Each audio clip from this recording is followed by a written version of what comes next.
Hi, everyone. Welcome to the Vinh and Ali show. Today, we're going to be reviewing the book by Naval Ravikant. So, Ali, can you tell us a bit about Naval before we dive into this book? Yeah, for sure.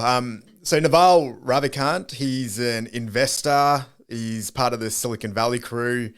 I first came across him through a Tim Ferriss podcast. It became, I think, one of Tim Ferriss's biggest episodes, the most downloaded episodes. And I think Naval, just in general, is just a really great thinker. So he's the founder and CEO of a company called AngelList, which helps angel investors invest in companies. I think he's been an early investor in a lot of companies like Twitter and Uber and Airbnb, Facebook, all the big players over the years. And yeah, really excited for this book, to jump into it, to explore the way that he looks at the world, looks at life, and looks at business as well. I think one of the reasons why I really like him is because he's that rare combination of successful and happy. Well, he seems very happy from when he does podcasts. And I think that's something I really feel drawn to, is people who are successful and they're also happy. Whereas I think a lot of the things I see on social media are often people who seem very successful, but I don't quite see happiness in their eyes. You know, they seem to be trapped in the money game or the status game, as opposed to Naval, who I feel like he doesn't play in any of those games. He's been able to not play games anymore and live life on his own kind of terms, which is, I find, really inspiring. Yeah, for sure. I think you're right. I think you've hit it on the head there. And we're always looking for thought leaders and people that are doing things a little bit differently. And I think there's some that resonate with you, there's some that resonate with me. And one of the things that we're always, I think, jointly trying to find are people that have, call it balance or well-groundedness. It's really easy to find people that are really successful with talking marks just because they've made lots of money or they're amazing at sports or whatever their field is. But I think the harder bit is finding people that actually seem happy. And that's probably the more rarer commodity. So I think that's a really cool theme for us to explore in this one, is just the theme of happiness. Yeah. And yeah, definitely. I mean, before we dive into happiness, I mean, we already started talking about the games we play, right? Well, one of the points that Naval talks about in the book is he talks about the idea of, first we play the school game, right? And then after that, we play the social game. And that may be a game we play in the school game. But then after that, we play the money game, and then we play the status game. And if we dive a little bit deeper, you know, the social game at school is, who's the coolest kid? You know, who's the cool kid? Who's the kid? Yeah, who's the smartest kid? And then once we kind of finish, and then when we finish school, we very quickly all get into the money game. That's when we're trying to make as much money as we can. Oh, I'm going to move into this job because it pays me an extra $10,000. Oh, I'll jump to this job because it gives me an extra $2,500. And I feel like it's very easy to get stuck in the money game. And then some after that move to the status game. And then that's about buying material things that make me look better than you. And then, you know, it's just, do you have a sense of which game you're currently stuck in? Well, I just love, at the macro level, the concept of treating life as a game. It's something that I'm into. And I think that it's a way to detach your ego or yourself from certain games, because the reality is the world's so uncertain and there's so many different variables that we're always looking to feel like we're controlling what's going on in our lives. But the reality is we're spinning around on a planet through a universe. So the only way that I could conceptualize it is that the whole thing is a little bit of a game, you know, whether it's the parenting game, the business game, even in relationships, like there's all different rules. And I think people sometimes are like, oh, well, if you're treating the whole thing like a game, you're not taking it too seriously. But I disagree with that. I think you could still treat aspects of life as a game, but still really treat it seriously. But when you look at it like a game, there's levels and you can maybe add a little bit more fun to it. You could try different moves and tactics. And when it doesn't work out that well, you can just be like, all right, well, it's time to reset. Let's play again. We're still alive. Treat it like Mario. You see, you see a positive spin to the whole game scenario, right? Because I know every time you talk about life, it's like, oh, I've leveled up, or I've hacked this, or I've, you know. I Well, died whereas for again. me, I died again. I'm back alive again, right? Well, you eat like there's no end, right? You can just eat a packet of Tim Tams, no worries, Ali. Yeah, But to no, me, work it when off. I read about when I read about this section of games, to me I looked at it more as a negative thing, right? Mm. Because I feel like if I was to review myself, I think I am stuck in the money game and the status game. And I'm kind of just cycling within that. And I find it hard to escape that game. Whereas I kind of read that component of the book as you want to free yourself of games. Mm. I don't want to play those games anymore because those games, they trap you into this world where you're continually competing. Yeah. And I think that brings me unhappiness because when I'm playing the social game, it's I buy this and I buy that because I want to socially be acknowledged for being better. And I really, when I kind of dissect myself, it's like, yeah, well, I'm still kind of playing those games.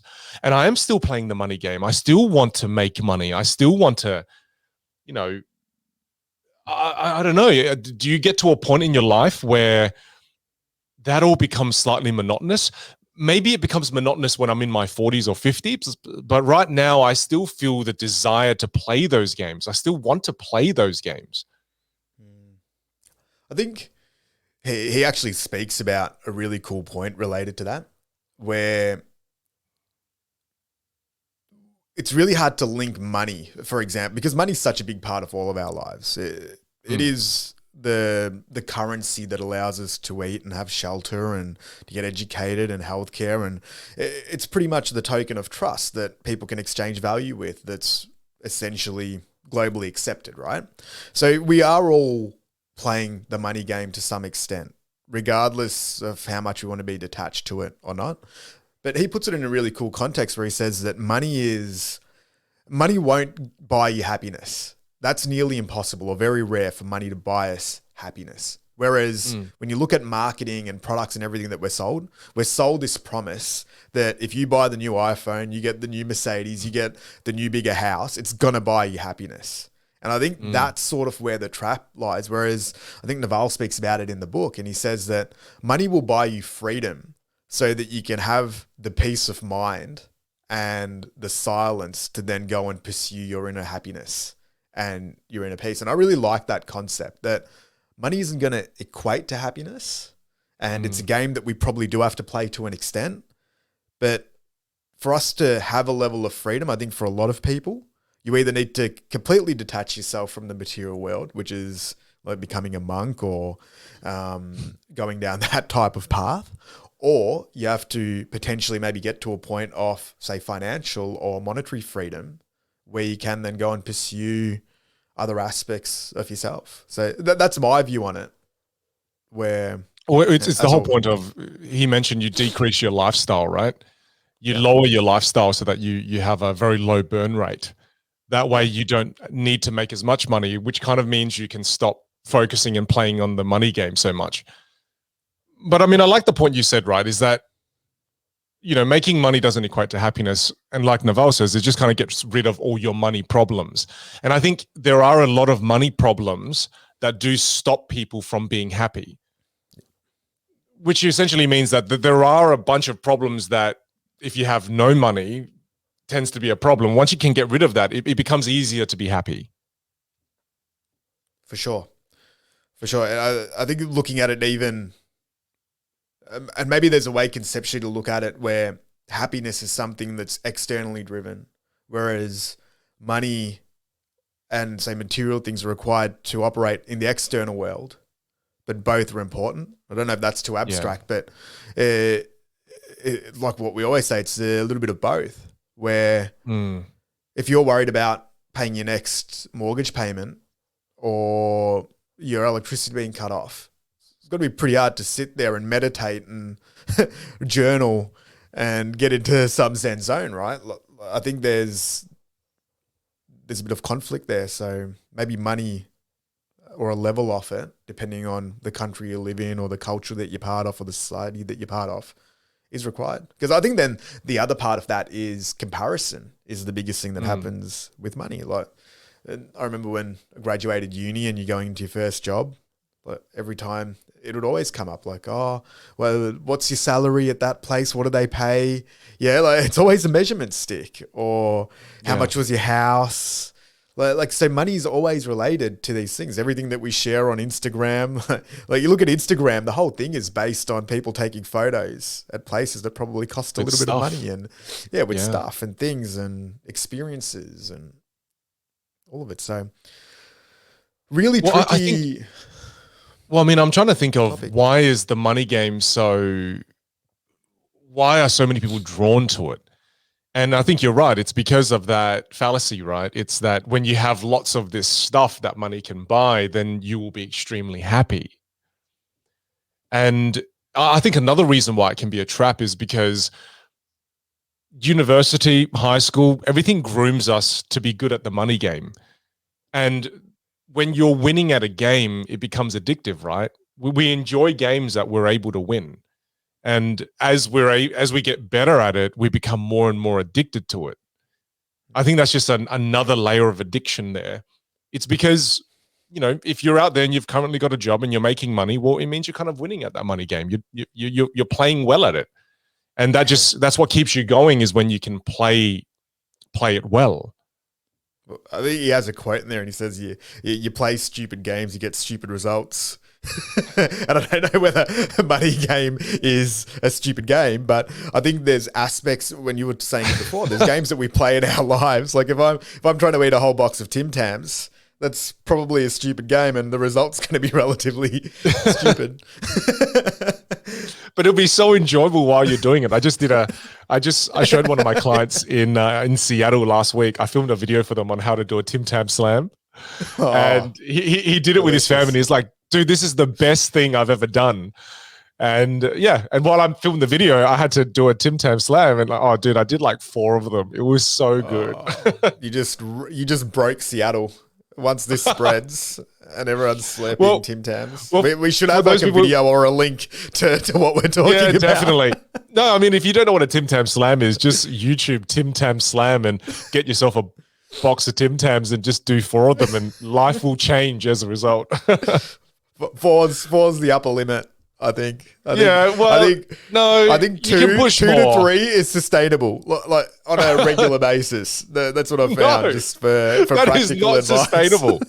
That is not sustainable on a regular basis, dude. I think that was my lockdown diet you're talking about here. At least 3 steps to great nutrition. Intermittent fasting, then Tim Tams. Yeah. Tim Tams. A few push-ups. Douse yourself. And then a McDonald's. Then a cold shower. And then Wim Hof breathing. Then a short walk. And then sleep. And rinse and repeat, baby. I hope somebody was writing that down. What would be really annoying is if you did all of that and then you're still just ripped. That would be amazing. I would hate you. What are you talking about? But you're only ripped on the inside. On the outside, you're not. Well, one pack is good. I'm gonna bring us back to the idea of the idea of games. Whether you're playing the Tim Tam game or the lying to yourself game, like the game Ali is playing. Yeah. I feel like I'm at a point in my life now where I am getting slightly sick of the games that I'm playing. And it's trying to understand that whether, and I don't think it's about no longer playing games, because I think you're right.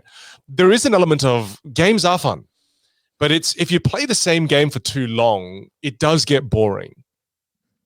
And I don't think I'm at a point where I can just not play games anymore, because I do acknowledge as well that I just don't like playing the current games. I want to play different games.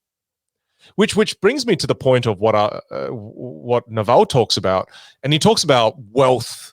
There's the idea of wealth, and then there's the idea of money, and then status, right? And he talks about how most of the people are just accumulating more money; they're not accumulating more wealth. Because I think the more wealth you have, the more freedom you have then to not play games if you don't want to, or you can choose to play different games as opposed to just the money game or wealth game. But you need wealth first. Yeah.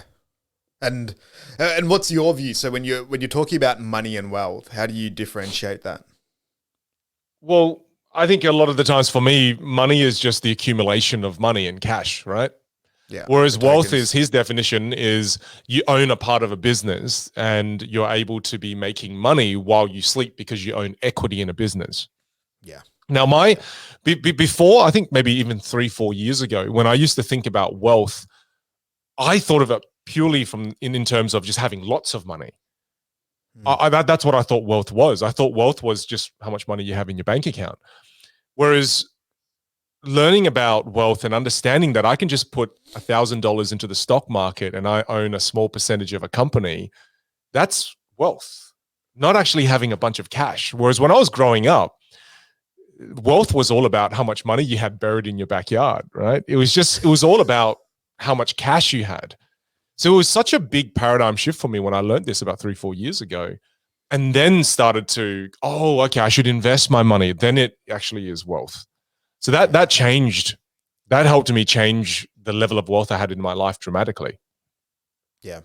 Well, I think a cool way of looking at it is wealth is nearly assets that you can leverage, right? Whereas maybe money is things that we spend to get something, right? So if you're looking at wealth, it can probably come in different forms. Even nowadays, if I'm looking at wealth, I'm looking at it a little bit more holistically. Like to me, I think knowledge, reading these books is a form of wealth. Every time you acquire a new idea and you can use it or utilize it in some way that compounds is wealth, whether it's superannuation, it's property. There's so many different maybe wealth classes. Like we're obviously not financial advisors here, but it's another thing that we don't really get taught about when we're kids is how to invest. And if you look at it, one of the real powerful things in investing is time, right? And it's compound interest. There's all those stories. If you had $50 put away from the age of 5 every month for 20 years or whatever, it turns into X number, which is for most people a house and probably money sorted. Whereas that's something that we don't really, or very few of us get to practice, and I know you came from a migrant family. I came from a migrant family. Survival was our key when we were growing up. There was no concept. Well, for me personally, there was no concept of investing into things. And I think it's one of the things that we're so lucky living in Australia where we get superannuation, which is for the Americans, it's equivalent to like a 401k kind of thing where your employer puts money away for you.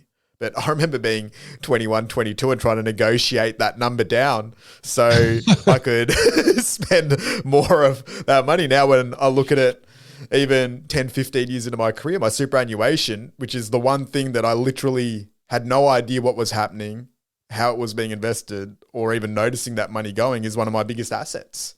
And it's crazy when you think about wealth and these assets like that, like what you said, investing. If you'd put $1,000 into Microsoft in 1999, it probably would have earned most people more money than their annual salary over 5 to 10 years. So it's interesting that there's all these games within a game. And I love how you brought that up, like the difference between money, which is maybe the token side of it, versus wealth. Well, it's just an exchange of value, right? And for so long, I was focusing on the exchange of value. I was just focusing on making more of that. Whereas, I think when you really learn how to build wealth, that allows you to not play certain games. But I mean, wealth I know is a lot boring of though. Is like, it? Well, it's so long term. I find it to be more exciting, and maybe because it's from the way I look at it, right? It's because I want to have more kids as well. I currently have one. And to me, wealth is a way to be able to ensure that the future generations will have access to certain things, access to knowledge, access to opportunities. So to me, it's just, that's exciting for me. Because the fact that my dad had to, my dad supporting me in my career meant that he almost had to put everything on the line. It wasn't easy for him to support me in the ventures that I was going on. Whereas, and I felt so guilty when I was doing this. When I first went to, when I was 18, I went to China to the Canton Fair to buy a container worth of electronics. So my dad investing in that little venture that I went on when I was 18 that was my dad's life savings at the time. You were and so to ahead me, of the game, going and well, importing. yeah, but then again, it was a dismal failure. But I want to give the reason I bring that up is because that gave me so much self-confidence. Being able to go at 18 as a young entrepreneur and be able to go to the Canton Fair, try all these different electronics. Oh, yes, I'll buy some of that. I'll buy some of this. I'll buy some of that. And then go back and learn how to sell all those things. That made me into the person that I am today. Now, imagine my dad wasn't able to give me that experience. Maybe I wouldn't be the person that I am. And to me, it's not about the amount of money. It's just, I want to be able to give my children in the future lots of different opportunities to try things like that if they want to. You know, the ability to try things and fall and then not die, I think is a really important thing. It's that if I couldn't come back from that, if I did that and then wasn't able to pay things back and then had to declare bankruptcy at a really young age, it may have affected me negatively. I don't know. Maybe I'm creating too much of a cushion for my kids, but to me, one exciting part about wealth is that I can create those small experiences for my kids later. Oh, you want to try this little business? Let's try it. Let's do it. I think those are crazy cool experiences. Well, I think the reason why I said wealth is maybe boring, and it's not really the correct term for it. It's wealth is probably more around security, right? Yeah, it is. Like if you look at it, it's you're building assets. When we look at, I know I've got so many friends who have grandparents that bought houses 50, 60 years ago that to them it would have been the equivalent of a failure, where it was like, oh, we just came to this country and we had to buy this house in this inner city suburb, this suburb that was 10 minutes out of the city or the good areas. And back then that was them getting their start, but time worked in their favor and kept growing out. And now those houses are worth millions of dollars. So that whole concept of planting the seed and letting it grow over a period of time, it's important. So maybe it's like always, it's a bit of both. You need liquidity to some extent so that you can do things like cash out a little bit to give your kid money to go to China and buy a container full of electronics. And then you need other things that maybe just sit there and just compound and keep growing over time. Yeah, I think that was such a valuable. Well, it's a valuable lesson because it shifted my focus as well. It shifted my focus from, as I'm going through this journey, how can I accumulate more wealth, not just money? And even when I do business with my friends, it's like, well, it's not just the amount of money I get from this project. It's how can I actually have equity stake in what we're doing together? So it kind of changed my mindset a lot. I think it's a very valuable shift in mindset for a lot of people. Whereas otherwise, it's very easy to get caught up just playing the money game and just collecting more and more and more money. It's about putting some of that money to work, right? Learning effective ways to put that money to work so that over a long period of time, as that slow process takes its time to build that wealth for you. Yeah, and I guess that then is linked to the whole idea of compounding, right? Because he talks a lot about compounding, and I think everyone knows the idea of compounding interest and how that works and how that helps you build wealth over time. But what I found really interesting when he was talking about compounding was compounding in relationships. I never heard of anyone talk about the compounding interest that comes from relationships or the compounding benefits that come from relationships. And he brought something up where he said, if you've worked with someone for 10 years and you're still working with them, that's a pretty good sign that that's a really rare relationship. And that's so true because one of my videographers that works for me, Craig Gibbons, I thought of him immediately. Craig's been working with me since 2011 or just even earlier than that. And he's still working with me today in 2021. So that's an example of a relationship that's been 10 years in the making. And I trust him completely. And I was talking to one of my business partners where we have a business together. And he was telling me about, oh, I just brought this new person on and I feel like I don't trust them inside the business. I don't trust them to be giving their all. And then I realized the value of a compounding interest of good friendships and good business partners. Because my mate is worrying about one of his employees And that consumes so much of his time. He was telling me that that took up, hours of his day just worrying whether this person is, working hard or are they being slack. And he was thinking, oh, should I put cameras in? But then I don't want to start getting caught up in that. And I thought, when's the last time I worried about Craig not working hard? I haven't thought about that probably for like 9 years. And I just thought, wow, the value of that is so powerful. And we've been able to, he's helped me build an incredible speaking career. We're currently in production to create an online course. Wow, how important are friendships and relationships? And isn't it amazing the compounding interest that comes from relationships, let alone just money in the bank or money in investments? Yeah. Yeah, for sure. Well, I think Naval talks about it. He says, if you're going to do business or you're going to work with someone, I love that. I love just little mental models that he sprinkles all throughout this book, Yeah. which are really cool touch points to always reflect on and look back on. But one of the big ones, and I know you resonate with this too, is, well, if I'm going to work with this person, will I be working with them for the rest of my life? And Yeah, it's like a marriage. it's a it's a great decision-making tool, even when you're hiring or building a team.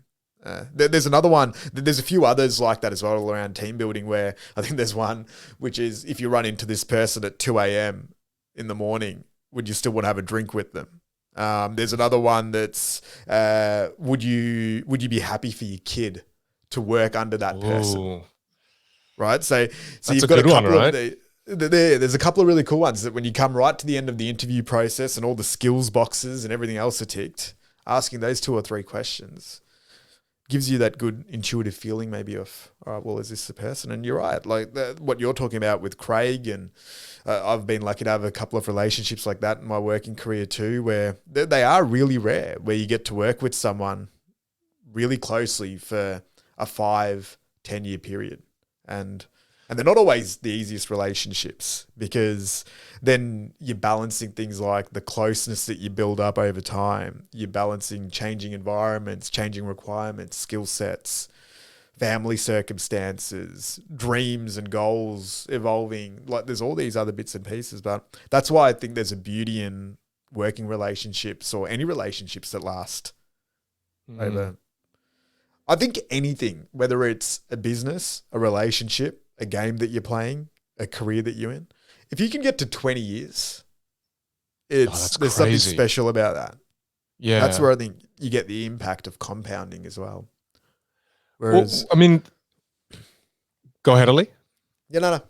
That was it. What were you saying? Well, the only reason I was going to bring that up is simply because, when we're talking about wealth, like you said, it's wealth of knowledge, it's wealth of finances, but then it's also wealth in friendships and wealth in good people that you get to be around. That's a form of wealth as well. And you gain a lot from that. You gain the good vibes, the positivity from that. Whereas it's very easy, again, if you don't invest your time into good friendships, or, finding good colleagues, and you don't invest in that area, I think you could have all the material wealth you want. But if you don't have that connection with the people around you, I don't know, life can feel quite empty, right? I think that's such an important part of wealth as well. So when you're looking at wealth in your life, of course, build that material wealth, build the financial wealth, but don't forget about the compounding interest or the compounding benefits that come from having great relationships around you. I think that's definitely another form of wealth. And I think this is why, when we go back to the concept of happiness, why happiness is such a difficult yardstick to attain, because you're looking at all the things that have to be ticked, right? Essentially, in, call it, modern society. It's like, I need to love what I'm doing. I need to love who I'm doing it with. I need to have a great family life. I need to have an awesome partner to share that with. I need to be healthy and really fit. I've got to be in an awesome mindset because I'm meditating and waking up early in the morning. Like, there's a lot of boxes that you've got to tick here. So it's interesting how sometimes now it can get overwhelming as well, because and with all of the things that we've spoken about, there's a really cool positive side to it. but then there can also be a really, there's an opposite side to everything that's amazing. So, and then it's navigating through those things as well. That's why it's so powerful if you're not playing any games at all. Because if you're not playing the games, there's no check boxes that you have to check. Hey, I didn't meditate today. That's okay. Hey, I didn't journal today. Or hey, I didn't do my cold shower today. Or hey, I didn't eat the right way today. It's just, I feel like when you're not plugged into those games, then you don't feel bad when you're not playing, right? It's just, yeah, because you're right. It can get overwhelming. I remember watching a parody video. Someone sent me a parody video because I was telling one of my mates about, the benefits of, doing Wim Hof breathing. And then he sent me this video that was just taking the piss out of people who do this stuff. People who just, I get up so early. I woke up yesterday, and it's like, it's all these just taking the piss on this new era of doing all these different hacks. Oh, I love it. And I think a part of it is... before you continue that one, it just reminds me of a meme that I saw recently, and they're like, blah, blah, blah's guide to success. And it was like, wake up at 6 a.m., eat well, meditate, go for a run, go to the gym, work for 3 hours, make sure you use dad's $50 million that he gave you wisely. But that's so true. That's so true. Whereas, my dad's key to success when he was younger was, wake up at 6, go to your first job at the factory, get home at 1, have a quick nap, go to your second job from 2 till fucking 9 o'clock, 10 o'clock at night. Next day, rinse and repeat, and eat whatever you bloody can that doesn't cost too much money. I think when people come up with, these are the steps for success, or these are the things you should do if you want to become successful.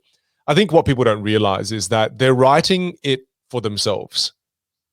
And the formula you just gave is for you, and that's how you found success. Whereas for other people, they have to find their own formula. So I think anytime I see anything like this, I just remember in my head, these are some of the steps that can help me, but they may not be the right steps for me right now in my era of life. Whereas you're right, that's the steps for someone who's maybe they built a successful company already, and then they are people like Naval, or they are the Tim Ferrisses of the world who can afford to do these things. Whereas just, take it with a bit of salt, right? It's that, or they got the $50 million check. You just got to remember, do what works for you. And I think that the other thing is, if some days you miss out on some of these steps, it's okay. It's not for sure. It's not so bad. Like, I'm going to have the worst day now because I didn't do A, B, and C. Oh, and that's a trap that can happen. Like even people, I know so many people that exercise, and if they miss their workout, or people that drink coffee, they miss their morning coffee. It's like, I can't turn on until I have my morning coffee. Like, no, but that one's real. That one's real, though. That one's real. That one's real. Because true. I've got mine right here. So without this, I wouldn't have been able to do this podcast. But I think it goes to the other concept of attachment. It's really easy to get attached to anything. Yeah. Even things that are good for us. And when that attachment becomes unhealthy or it starts having an adverse effect, I think it's important to reset and be like, all right, well, because you can get into the habit of putting so much pressure on the things that you do. It's like, oh, well, if I work for 6 hours straight, I will get a good result. Whereas the world doesn't always operate like that. Or if I go for an hour and a half workout or a 2-hour workout today, I'm obviously going to get healthier, but you could also get injured. You could, there's so many different variables in there. And I think that's the thing is when we get too attached to an outcome and it doesn't feel good anymore, or it starts feeling stressful and it has the adverse effect, I think it's important just to reflect on it and try something a little bit different too. Something you said there I think is really important. Don't just do things for the sake of doing them because everyone else is doing them. Do you feel good when you do it? I reckon you just got to check in with yourself. For some people, they can't meditate. I'm sure there are some people out there in the world who don't like meditating, and that's okay. It's just, do you benefit from it? I think that's important. You got to really check in with yourself because everyone's different, right? Everyone is different. I mean, to the gym. And that's one that I hope one day that will change, but I can never close that off and be like, oh, I'm never going to be a gym person, because I think then you're putting another limitation on yourself. Whereas I actually do believe there'll be a point in time where it'll be something that I'll enjoy or I'll want to try a little bit more. I also don't like going to the gym. I don't like going to the gym. That's why I kind of built an environment in my own house, right? And again, you don't need a lot. You just need some weights. You need like some mats so you don't damage the floors. All right. Like to me, I don't like going to the gym because I don't like how long it takes for me to get there. And then once I get there, I got to go in. Then sometimes I got to wait for the machine. Then there's other people there. And then I see a really buff dude. Then I hate myself. Then I look at myself in the mirror and then I can see the buff dude in the back and they're always grunting. And I'm like, why can't I be more like them? And I just don't like it. So I don't like going. So to me, it's better for me to have an environment that I have in my home. So I think it's about being creative enough to potentially create a space for yourself. Maybe you can create a little bit of a space in your house. Yeah.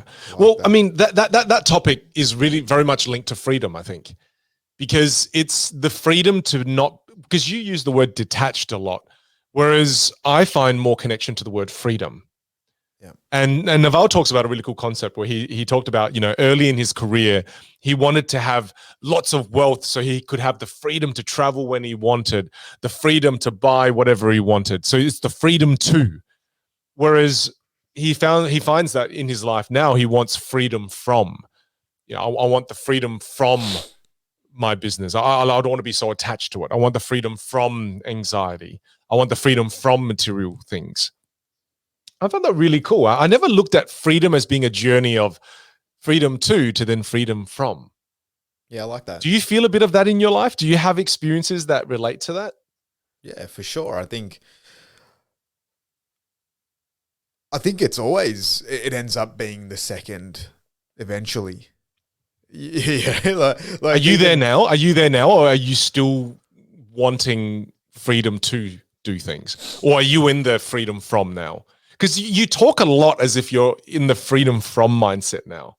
Well, I think to an extent, probably am now fortunate to be in a position where, like if I look back at a lot of my goals from say 5-6 years ago, there was so much narrative around I want the freedom to, probably a lot more freedom to language, because freedom's always been probably my number one value. Even when I read this book, like it's like, oh, the stuff you're writing about resonates so closely.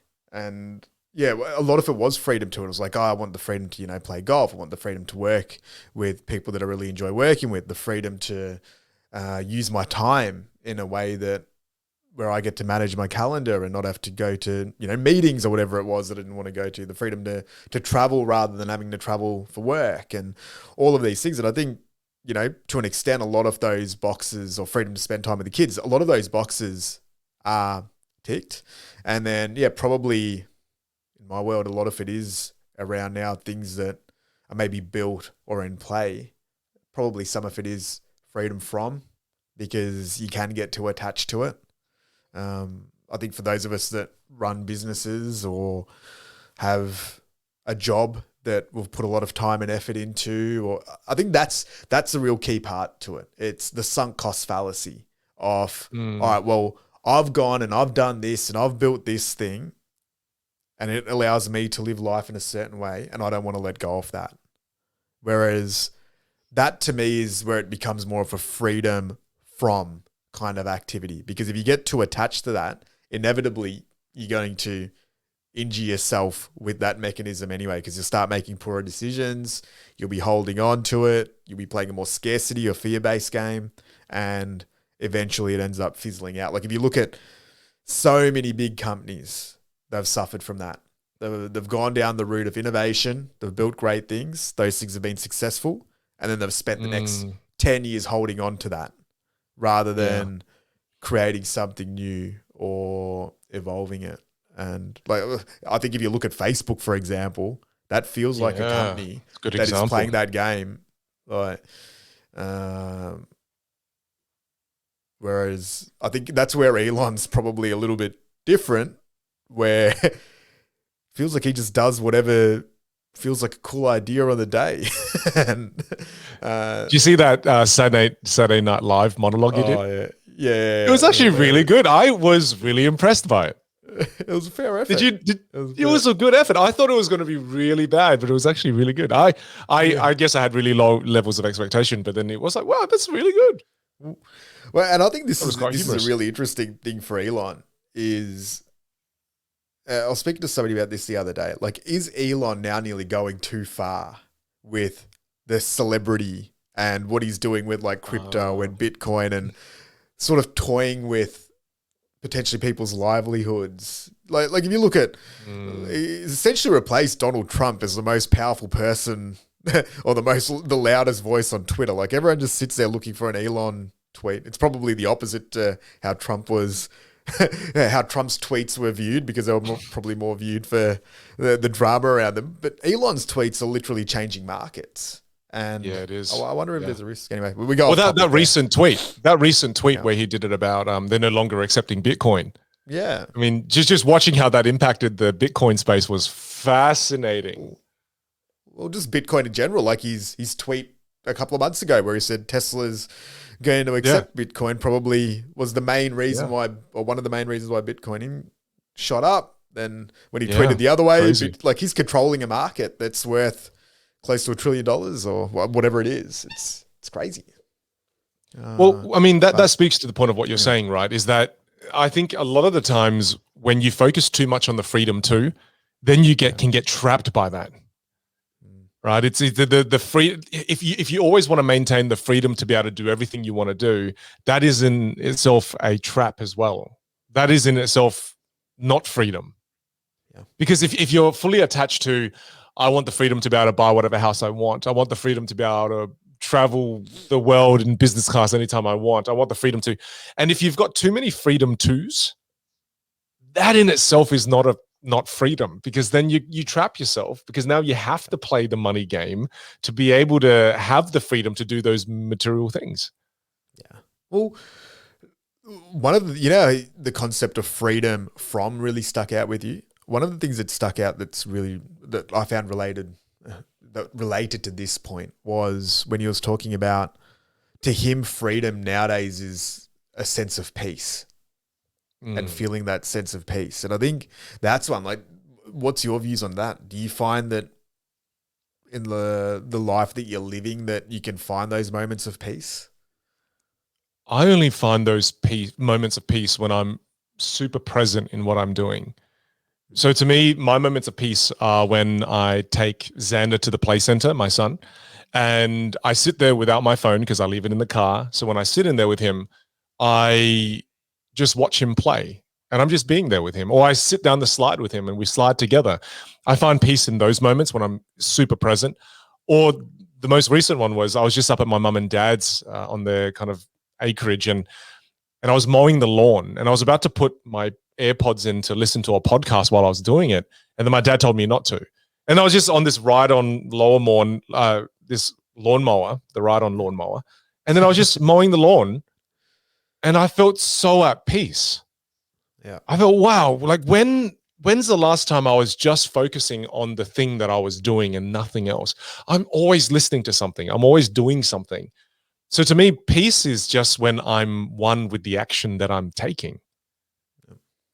And all I'm thinking about is the thing that I'm doing, and all I'm doing is the thing that I'm doing. And that connection makes me feel very peaceful in my mind. And I definitely don't have enough of that in my life. Yeah, for sure. I think what you just hit on there, like listing real examples, like a cool exercise for people listening might be write down 5 to 10 things that bring you peace and try to schedule them in. Scary if you're saying 5 to 10 things, because I just named 2 and I think I just completed my list. You'll have more. Like, I'm sure when you're on the toilet, you get 10 minutes to yourself. That's a peaceful moment. No, I don't. No, dude, when I'm on the toilet, I'm probably watching a YouTube video or 2, or I'm doing something. No, I'm not working. I'm generally not working. I'm generally just... You're doing a keynote. Toilet time. A virtual keynote. Anything's possible. Bloop. Oh, man. No. Oh, far out. That's awesome. Oh no, it was just you just made me think of something that was funny. This morning I was spending time in the studio here in the studio. See now, I was recording an online course, and then I did this really good stretch of content, and then a fart escaped, and I was like, no. I don't know why. I was just no, it was really weird. Maybe it's a sign of getting old because I was moving around a lot. I was, really engaging in my body language. And then all of a sudden it was just like, and then what you got to realize is, I was like, no. And so Craig, please, mate, if you're listening to this, please send me some of that footage and let's distribute that as wide as we can. No, I reshot it, so he won't even be able to have that footage, but I refilmed it. But yeah, it was just crazy. It was quite a funny moment I had here in my studio by myself. That's awesome. So we went from peace to farting. That's brilliant. Well, I like it. I think that's so important though. You're right. Yep. Find ways where you can find more of that peace, because when you have that peace, you have freedom from the noise of life. You have freedom from the anxiety that you might feel when you're thinking too much about the future. I think it's actually really important to find those moments where you can experience that peace. What about you? When do you feel peace? Yeah, well, just when you were talking about that, I think that's one of the things where things like journaling and meditating or exercising, the big ones that are the buzz remedies these days. I do not feel peace when I'm exercising. Yeah. But there's something in that though, I think, where to me, quieting down the mind is a really important exercise that I've had to practice a lot over the last 5 to 10 years, just because I can now get to the point where I've got greater awareness of when is this just monkey mind just being, going off on its own tangent, or are these proper thoughts that need to be looked at and acted upon? And I think it's really hard to get into a point of peacefulness when the monkey mind's just dominating. Now, there's different techniques to get rid of the monkey mind. People will have their own that they use, but that is such an important one. And it's so hard to stop it because it's like a water slide, a hamster wheel that just keeps going. And then to slow it down takes a lot of conscious effort and work, I think, for most people. So that to me is just nearly like the conditions of doing this exercise, is getting into a position where you can quieten down your mind a little bit in some shape or form. And then, for me, it's the same things, the simple things. Like I think when we're doing something with people that we love, like our family, and you're present, for sure. I think that for most people would be the number one. Yeah. Or when they're doing something they enjoy. I mean, one of my photographer friends, his name's also Craig. He loves doing things with his hands, and in his spare time, he makes knives. Yeah. And he was telling me, when I do this, when I'm working with my hands, it's just time melts and fades away, and I find myself not even thinking. I'm just, all that I'm doing is the doing. There's no thinking almost. I thought, wow, that is so cool. Would love to find something like that. Yeah, and maybe let's just keep going through like a little bit of list of stuff, because I think that's good. Maybe might even generate ideas for people where, like, I don't know, a couple for me are things like just walking to my local cafe, having a coffee.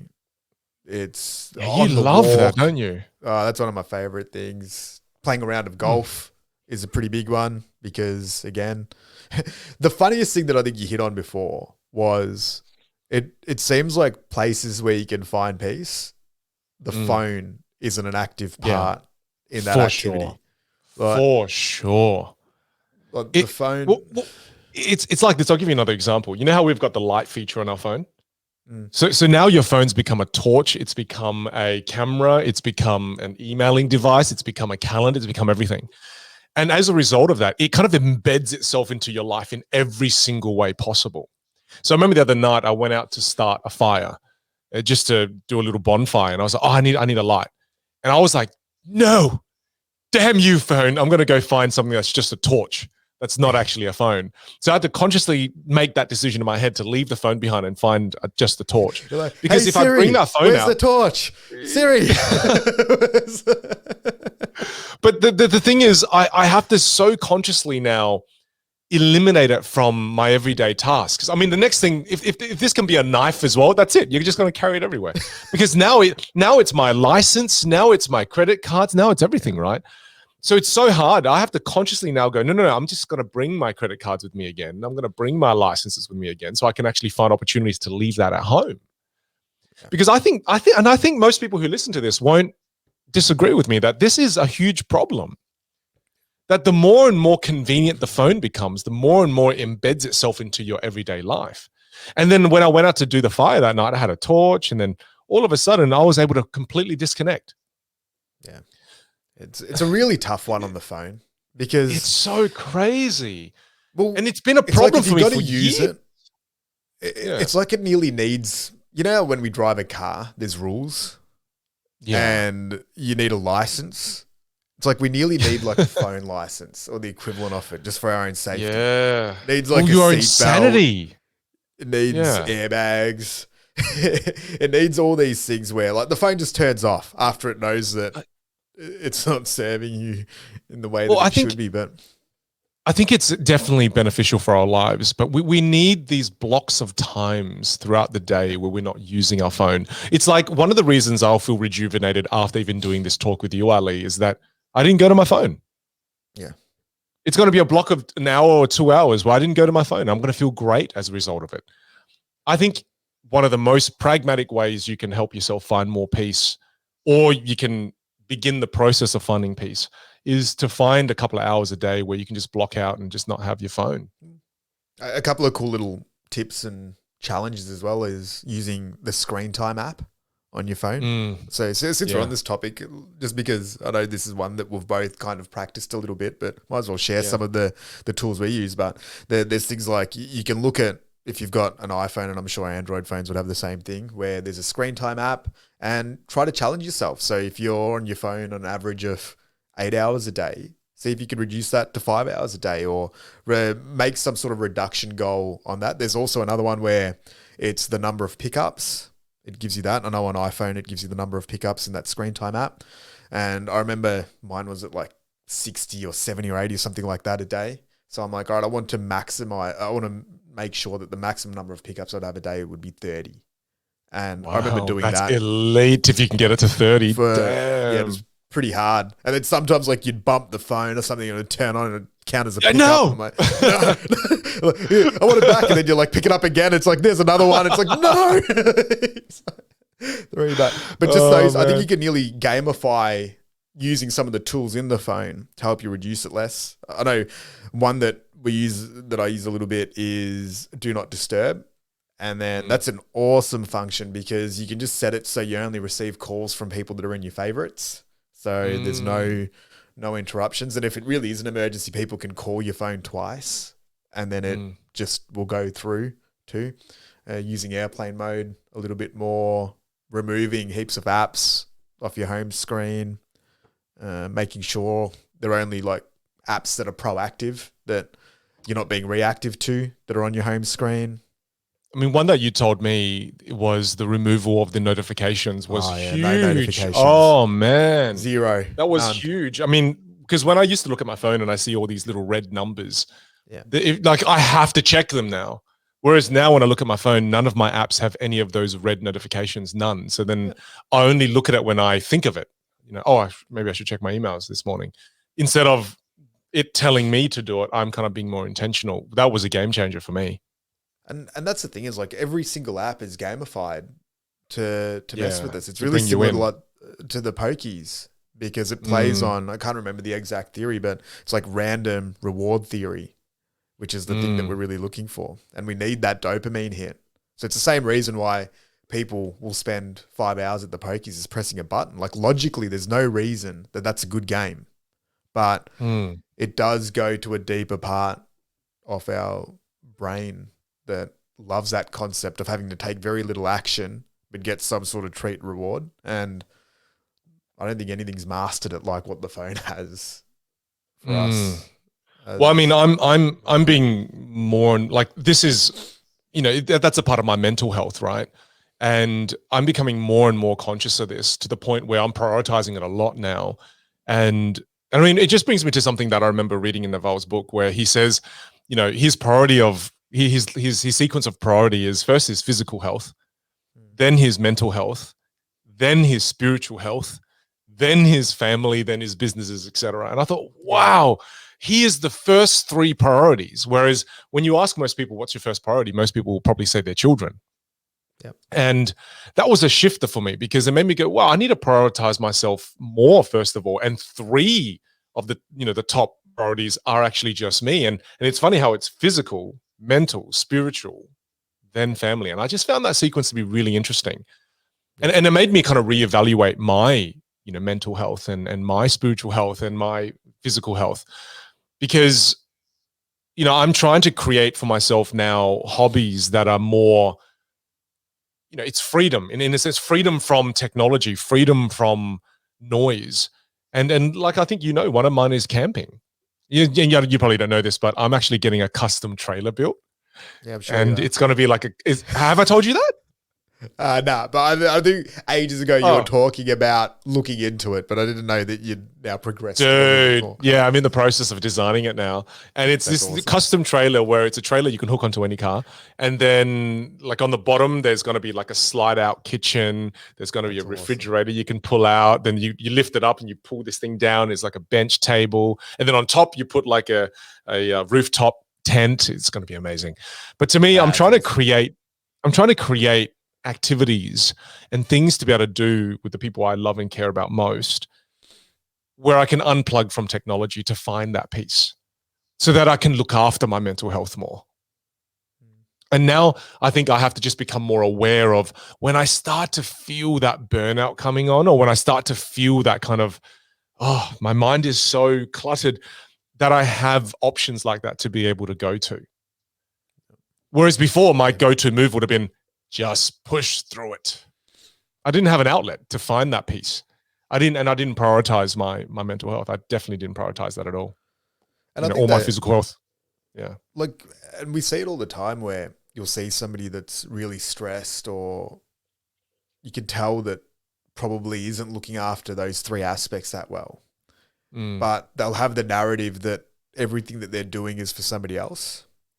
And I think people feel that sense of, people feel that sense, we call it martyrdom nearly, because anyone who's speaking to that person can tell that, well, yeah, that's awesome. It's really noble and admirable that you're thinking about other people, but we can still clearly see that you're not in that space, so it's nearly the analogy of, I'm going to be really angry and frustrated and worked up, but then I'm going to go be an awesome parent. Like how there's a conflict there.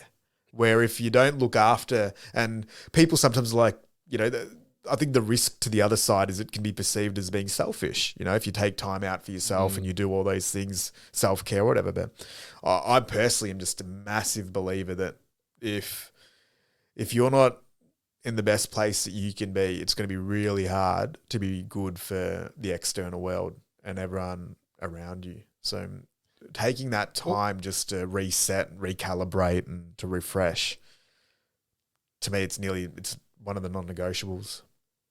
Here's another thought. We're talking a lot about for ourselves as well, which I think is very important. I've been thinking a lot about this, but also for my wife as well, Pei Wen. And since about 2-3 weeks ago, I started, talking to her more about, how about, we plan, we do a lot of family stuff together, but how about we plan some daddy and Xander days where I get to take Xander out for 3-4 hours and you can just have time to yourself. So she has the freedom from her child, and that I can tell you now has made her so much happier. And now, since she's had more time to herself, she's been able to think about, well, what other things that she wants to do. And I'm so proud of her. Recently, she just started doing these bar classes, which are these kind of like ballet type classes where you work with a bar. And it's amazing because as she started to prioritize herself more, and this is kind of me looking from the outside in, seeing someone have more time for themselves and being what some might call selfish, as she took better care of herself, she's been better as a partner. She's been better to Xander. She's been, not that she wasn't great before, but she's even better. And I just thought, wow, from the outside looking in, just seeing that instead of from an internal point of view, but from an external point of view was really inspiring. And then now she's like, I want to do the bar class twice a week, maybe 3 where I can. And then you can start to see where, that's what happens to people when they don't look after themselves after a while, is that they just fall apart. They now aren't motivated. They now don't want to exercise. Now they don't want to, they just completely fall victim to this, just always drawn to the phone, for example. That's the result of what happens when we don't look after ourselves. For sure. And it reminded me of something that Chantel and I did maybe, it would have been 3-4 years ago. And I think it's something that can happen with a lot of couples because, we're quite different. We like doing different things. And what happens, I think, when you've been in a relationship for a while is you start trading, and it nearly becomes a scarcity game where it's like, well, you can't go out and do that because I can't go and do this. And I think that's a really common thing. It's like, well, no, you can't go do that Pilates class because I couldn't go and play golf or whatever it was, right? And I just remember having that conversation with so many friends where it's like, yeah, you've got to get tokens up and tickets up so I can go and do this activity. I remember Chantel and I sitting there one day and we're like, well, what if we just did both? And why don't we do all of it rather than having to diminish the other person to feel like we're making some trade and we're allowing the other person to do this thing?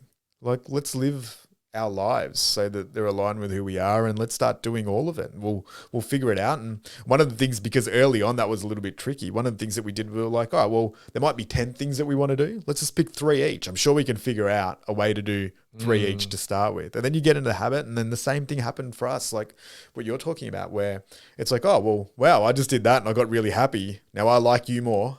I just did that. I feel free and I got happier. And then it's like, well, let's do more. Like, what else do you want to go do? Like, it starts nearly becoming its own little reward cycle because there's no like fear or scarcity associated with it. So I think that was a really cool thing that you brought up. It was a nice reminder. I think. Well, it's self-care for ourselves and it's self-care for those we love. And then the more we encourage those around us to look after themselves and have time for self-care, the better they're going to be with you, the better they're going to be with themselves. And just everyone wins, right? It's a win-win-win-win scenario. Yeah. Yeah. I love this other quote that Naval talked about where he said, the hardest thing is not doing what you want. It's knowing what you want. And I bring that up because when I was spending time with Xander, when I spend time on my own and I'm just kind of spending my own time thinking, how often do we take time out to think about what we want? I think we kind of assume that we should know what we want, that it's a thing that it's of course you know what you want, it's you, but I don't think that's true. It's actually really hard to know what you want. And I bring this up again as well, because we've had a couple of chats about what's next for us, what's next for you. What are we doing in our next period of life? And it's actually really hard to think about what's next. Well, I don't know if this is the same for you, but I've found, we were talking earlier about the freedom to. To me, they were always like from a goal setting perspective. I think it's a lot easier to set goals when you want freedom to. But what I'm finding now is that's so true. When we get more towards freedom from, it gets harder to set goals because... The freedom from goals?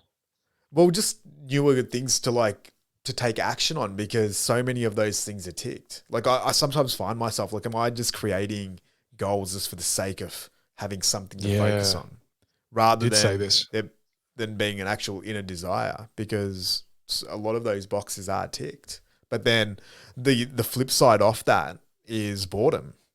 And that nearly you start getting a feeling of lack of purpose nearly if you're not doing enough.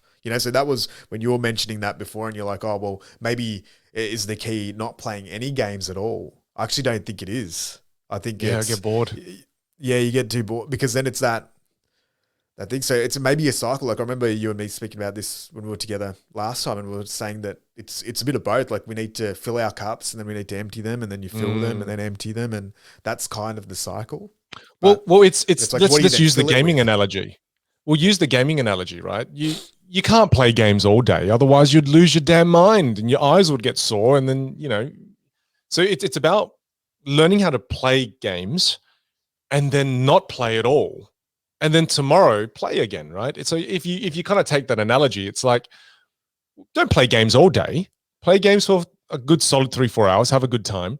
Play different games. Maybe leave that game and then go play another game. But then also have a period where you're not playing at all. Yeah. So it's the ability to switch games and it's the ability to switch off the gaming console I think those are the key skills we need to learn.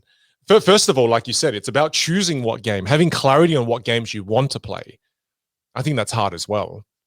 Yeah. But then also, and then it's also designing the game. Yeah. Because it is. You can play games and then you can finish them and you can clock them. But then it's really and creating hard to your own game. design.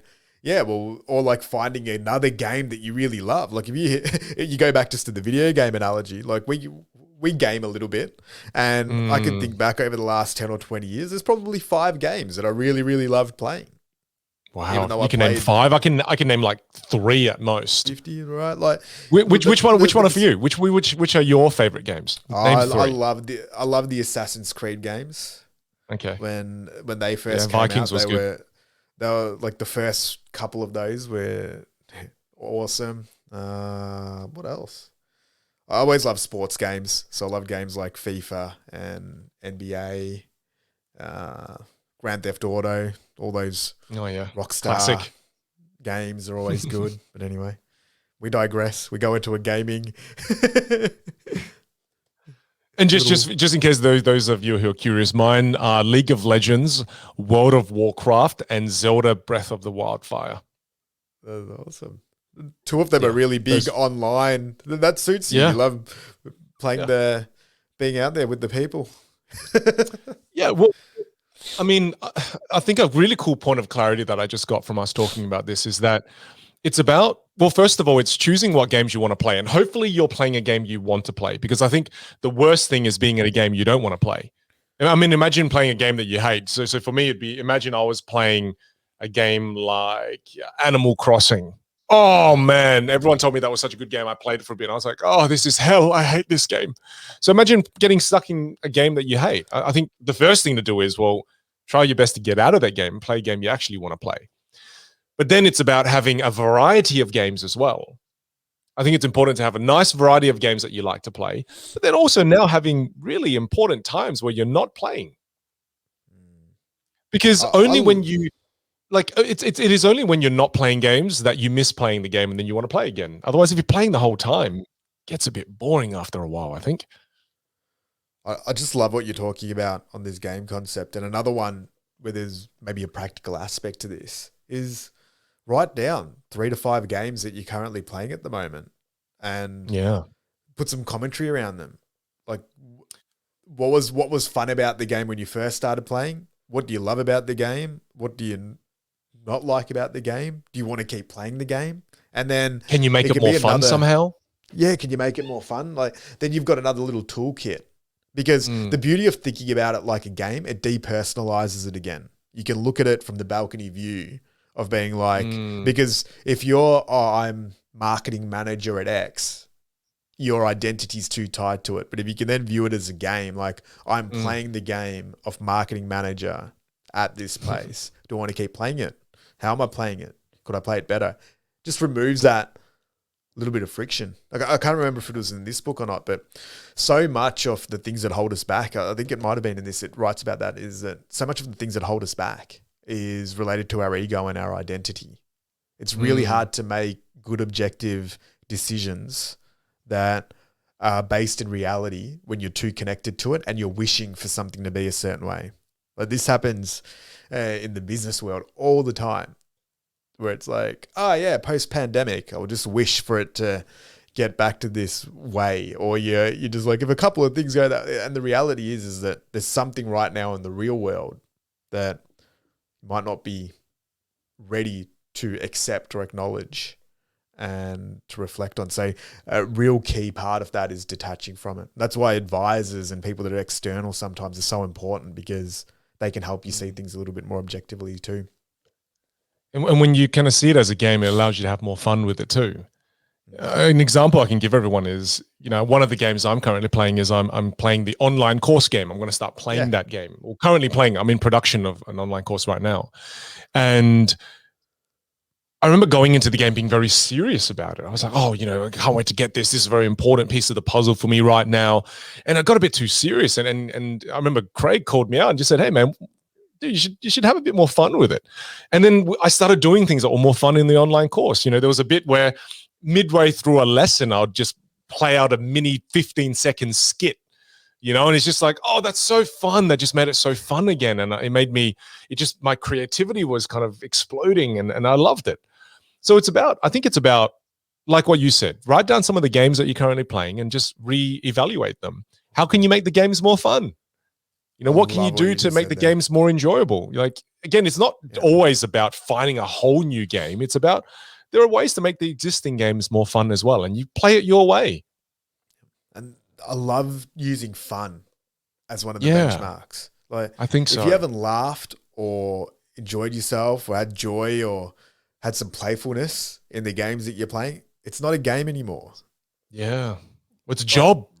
yeah, it's a chore or it's Yeah. something different. And I think that's a really cool way, another little mental model or a decision-making tool to use. It's like, well, how long has it been since I've had fun and Mm. enjoying this? And I think that could happen it could be in relationships, it could be in work, it can be in hobbies, it can be in so many different aspects of life where we can use that as a little tool.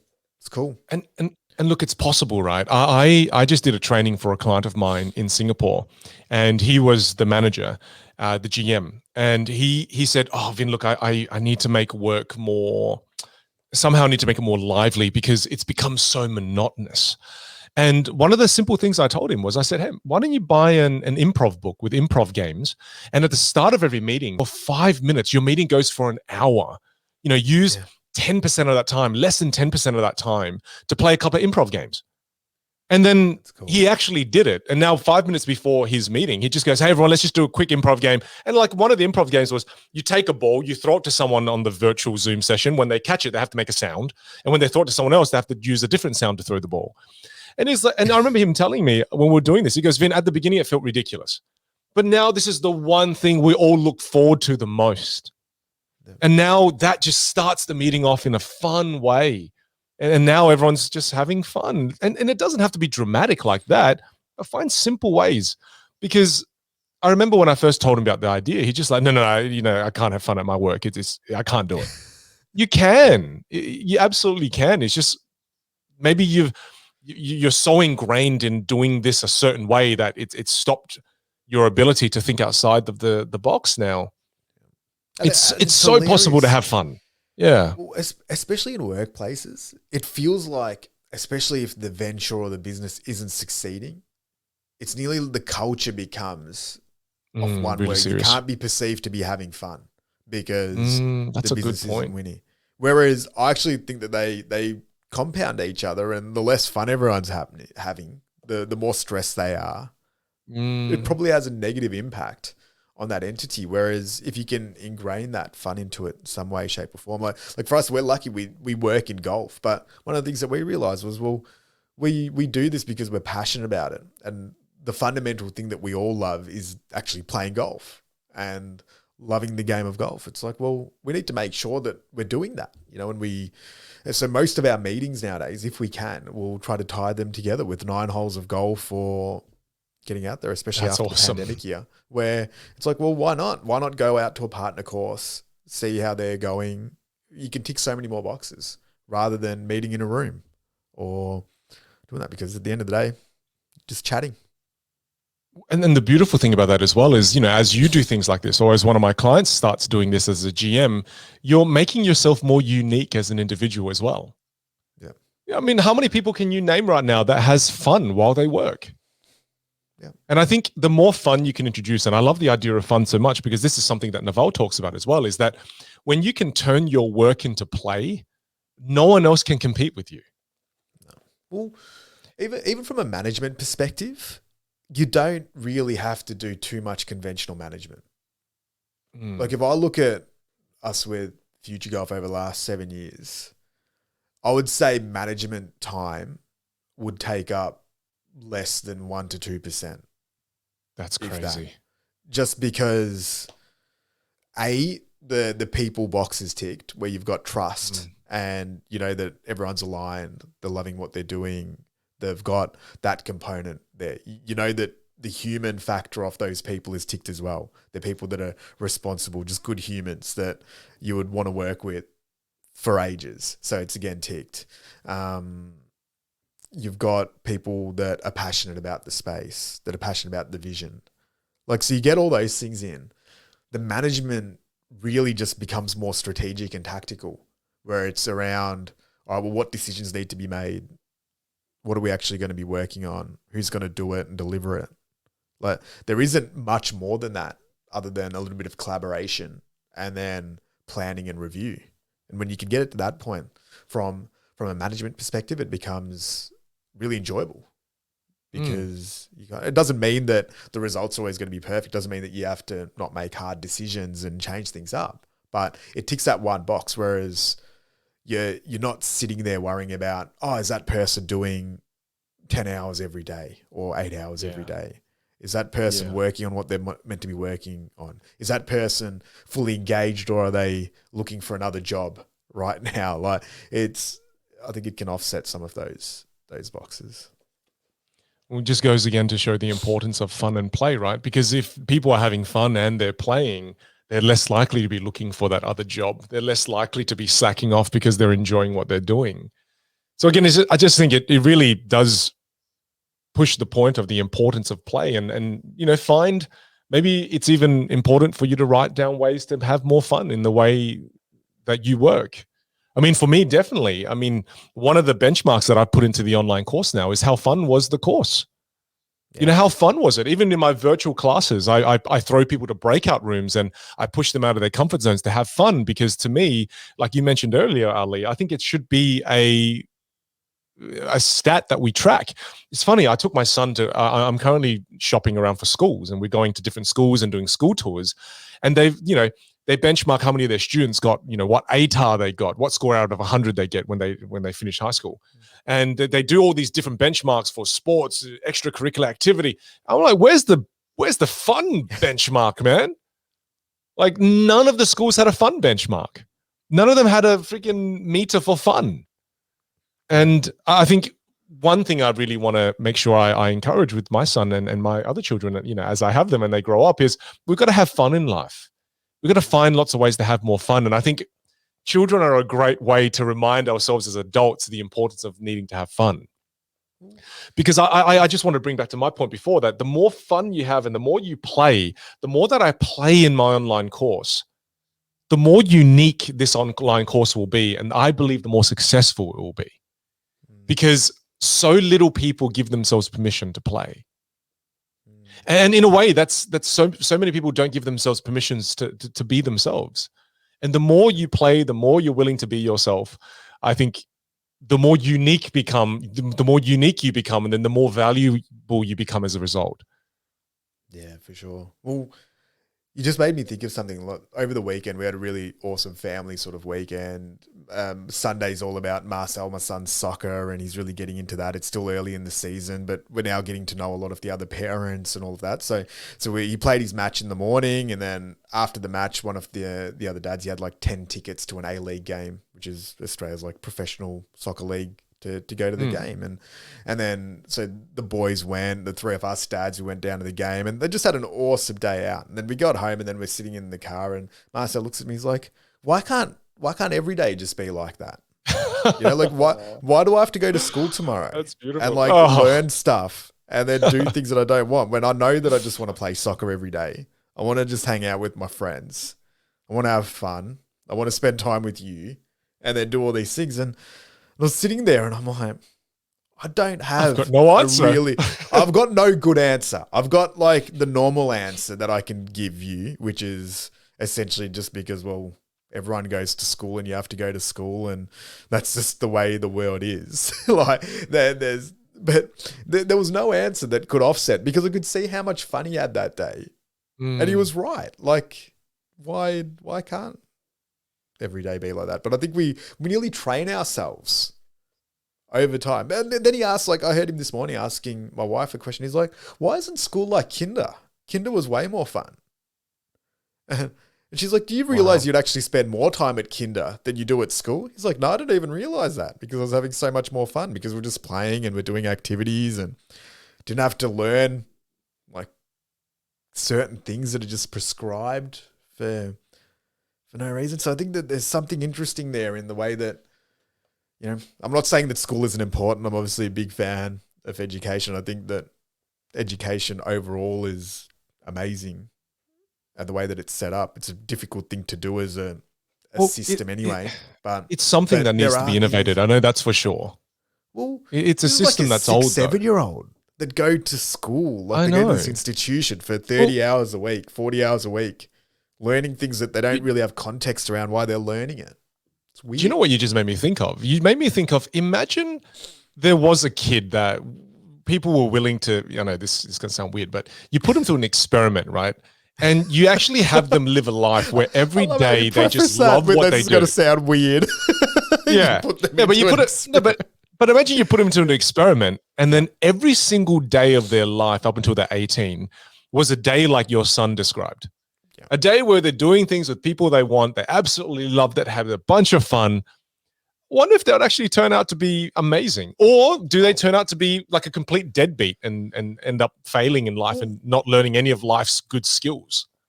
Here's my theory, and it really annoys Chantal, my wife, because she's a teacher. So I'm going to be careful when I say this, because she's obviously a very big believer of the system. Whereas I always grew up, like I struggled with school really badly. Like I could just never conceptualize the point of a lot of the things that were happening and why we were learning them and why things were done a certain way. It's like, well, if the goal is to educate us and to make us learn, I'm like, this isn't hitting the box, right? And I just felt like that a lot when I was going through it. But my attitudes changed, and by the end of my schooling career, I got into it and played the game that you had to, because that was reality. But yeah, I think you're right there, where it hasn't really been truly innovated for a very long time.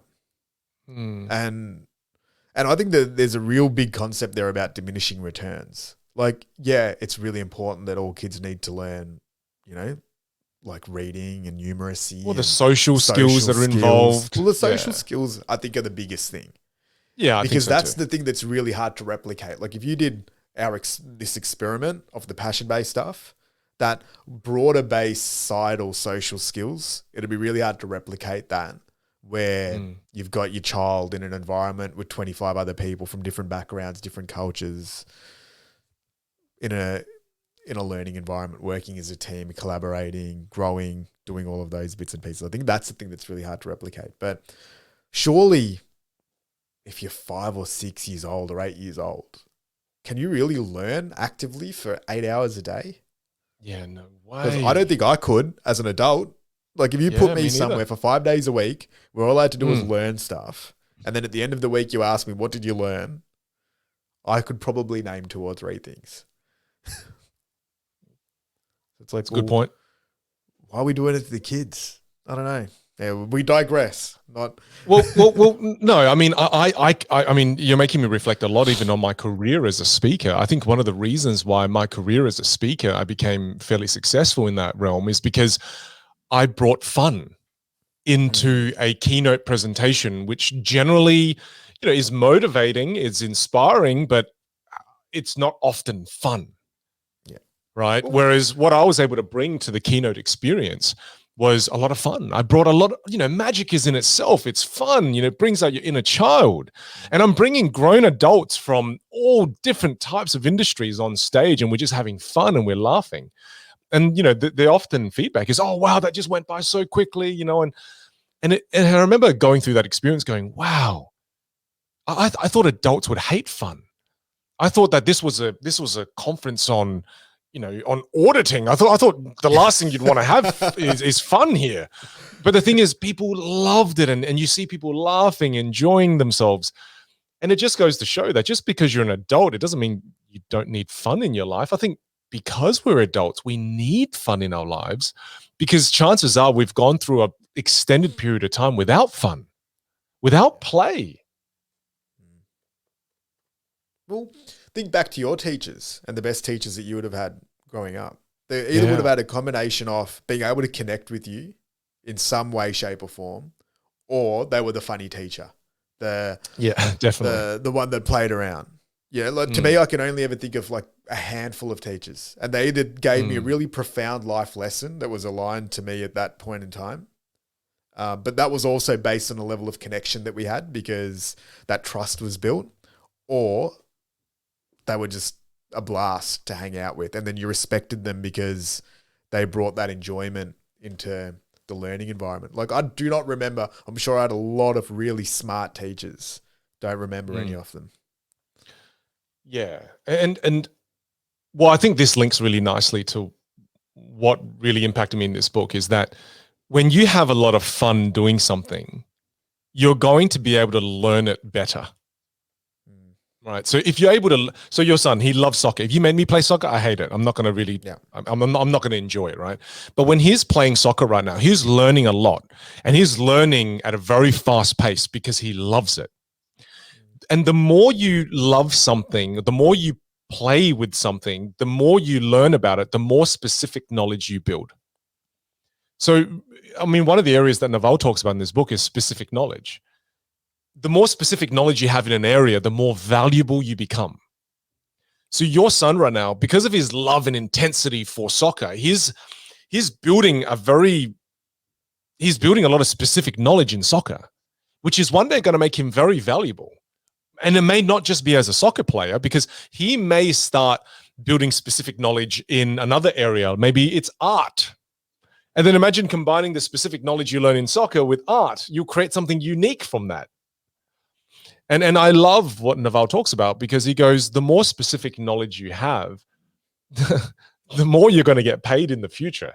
And whether that be with, paid with opportunities, paid with money, paid with great relationships, it's something that I don't think we think about, because when you pair play with specific knowledge, I think that's when you build really intense specific knowledge, because play doesn't feel like work or learning. So you can do more of it for longer periods of time, meaning you're going to become highly valuable at some point in your life. Love that. And just adding on that point, I think it goes really nicely with another one that he mentions there, which is around keep defining yourself until you're the best in the world at something that you do. And I love that concept because it doesn't mean that it's just about specializing in one field. It could be connecting heaps of different dots that you've got. And I'm a big believer in this. I think everyone's unique. There's something that we can all be pretty close to the best in the world at. Now, it might be the best in the world at Snake, the game Snake on your Nokia 3210 phone, or it could be public speaking, whatever it is. But there'll be a combo there of little things where I'm sure if you collected all those dots, you've got a unique point of value. I've got one. I just realized what I am. I am probably the world leading expert in how to become a keynote speaker and mixing magic into your message. I don't know anyone else who does that at my level. I don't know anyone else who does that has built the career that I've been able to build. It's so, or maybe there is, I don't know about, but again, I think I'd be top 3 easy. Yeah. See, that's amazing. If you want to learn how to, if you're a magician and you want to learn how to become a great keynote speaker, you probably can come to me and I have the formula on how to do that. So I have that specific knowledge. Yeah. Yeah. But again, that's pretty unique, right? It's an entrepreneur who was a magician who then became a speaker and combined all of it together. So again, it took a few layers, but I think if you can spend time on writing down what areas are you, or what areas do you have specific knowledge on? And the key is, how do you combine them? Yeah. Because when you combine different areas of specific knowledge, that's when now you're playing a game that no one else can beat you in. It's true. Yeah. And even just those exercises of just writing down all the different things that you're good at, that you've spent a lot of time learning about, that you spend a lot of your attention on. It'll paint some sort of picture around what you are. Like I can't define mine that well, and I haven't spent enough time doing it like you just did there. I love how you were able to do it in a sentence. Like that's so specific and on point. But I'm probably at the level where I can define a lot of different dots where I think I've got an advantage over a significant portion, and then combining those into different things. Whereas, mine's probably a little bit more fluid in the way that I use it. It's a combination of like negotiating, learning, reading, collecting information, timing. I don't know, but then collecting that into something. One other thing somewhere. Yeah. Well, it takes time for it to become clear. For It sure. takes time. And one of the great things about building that specific knowledge is, and then combining it all together is, this is kind of, it can seem as if it's a bit of a humble brag, and it kind of is, but I wanted to share some of the results from it, right? Is that right now, I'm one of the trainers for Microsoft's induction process. So Microsoft, they have an induction process each year. They call it the Aspire program, and they bring in thousands of new recruits every year. I think it's like 4,000 to 5,000 new recruits every year. And I'm one of the trainers in charge of training them every year. And I train them in the area of communication. And it's not because I'm the best magician in the world. It's not because I'm the best communication teacher in the world or expert in the world. It's not because I'm the best keynote speaker in the world, but combine those things together. And I'm kind of the best at that game when you combine all of those things together. Right. And when you can build that kind of specific knowledge, again, I'm training thousands of people around the world from South Australia, Adelaide. And when you think about a lot of the times, when other Australians hear about the fact that you're from Adelaide, they're like, oh, it's so sad. How boo-hoo, poor you, you're from Adelaide. They kind of look down in Adelaide because they say, well, Adelaide doesn't have a lot of opportunity. It's not thriving like Melbourne, doesn't have culture, doesn't have good coffee. And you're not like at least Sydney, you have no York chip on your shoulder about this. You're perfectly cool with it. I'm not upset by it. I don't hate you, but it's funny I say that. I have a knife here as well. I'm not making any Adelaide jokes because I like a lot of people in Adelaide, but I do want to tease you right now, but I'm not. Well, yeah, you shouldn't. Well, but I say this because I'm able to do this from South Australia, despite some of the things that people think of South Australia, and I'm able to do it because when you are able to build that specific knowledge and you can become unique, it doesn't matter where you are, what postcode you're from, your background. It doesn't matter. People will find you. Opportunity finds you. However, it's only until you build that specific knowledge and you become unique. Otherwise, if I just focused on being the best communication coach in the world, the best communication expert, what is that? What is the best communication coach? You can't define it. I think what makes best is a diverse range of things. I think diversity is a very important ingredient in best. Because if I'm just great at teaching communication skills, there are so many other people that do that. Now, if I can build this online course, that is an online course that is the most humorous, the most engaging, the most entertaining online course that teaches communication, yeah, maybe I'm going to be able to stand out way more with that. Yeah. So I think in times when you find yourself struggling, especially if there's, competition in your space, think to how can I build specific knowledge and bring it together in a way that will help me become more unique. And I mean that because I've done it and I've gotten great results from it.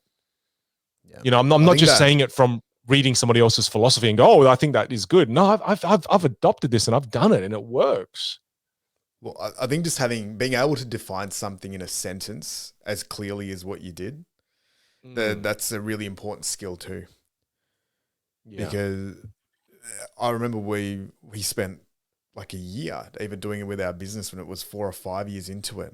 It took so long just to think about what the vision statement was and the mission statement was and to actually hone that in. Like we knew what we did and we knew all the different aspects of the product and the service, but then to pull it all together and then be like, oh, well, out of the last 5 years, all the things that we've built, this is now what it is and this is what it can be for other people. That's a really tricky exercise.